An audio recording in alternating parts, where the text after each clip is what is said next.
Hello বন্ধুরা, আমার চ্যানেলে সবাইকে স্বাগত।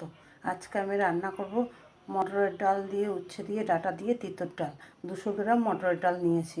চলো শুরু করা যাক রান্নাটা। গ্যাসটা ধরিয়ে কড়াইটা বসিয়ে দিলাম। এবার 1 বাটি জল দিয়ে দেবো। জলটা গরম হয়ে গেছে, এবার ডালটা দিয়ে দেবো। ডালটা একটু ধুয়ে দিয়েছি।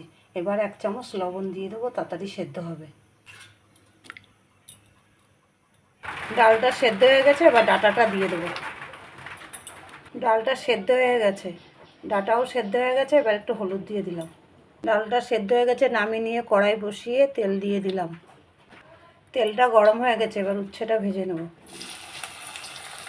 উচ্ছেটা ভাজা হয়ে গেছে, এবার তুলে নেব।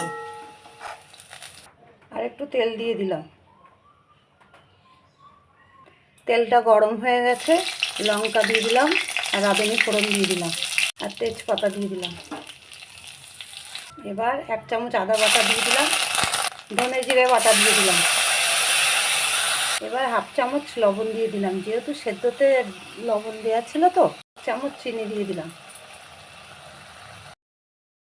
মশলাটা কষিয়ে আগে থেকে সেদ্ধ করা ডাল আর ডাঁটাটা দিয়ে দিলাম। আগে থেকে ভেজে রাখা উচ্ছেটা দিয়ে দিলাম। রান্নাটা হয়ে গেছে, এবার গ্যাসটা বন্ধ করে দিলাম। এবার একটা পাত্রে নামিয়ে নেব। আমার রান্নাটা হয়ে গেছে। এই রান্নাটা আপনাদের যদি ভালো লেগে থাকে, একটা লাইক, একটা কমেন্ট, একটা শেয়ার করে দেবেন। চ্যানেলটিকে সাবস্ক্রাইবার করে দেবেন।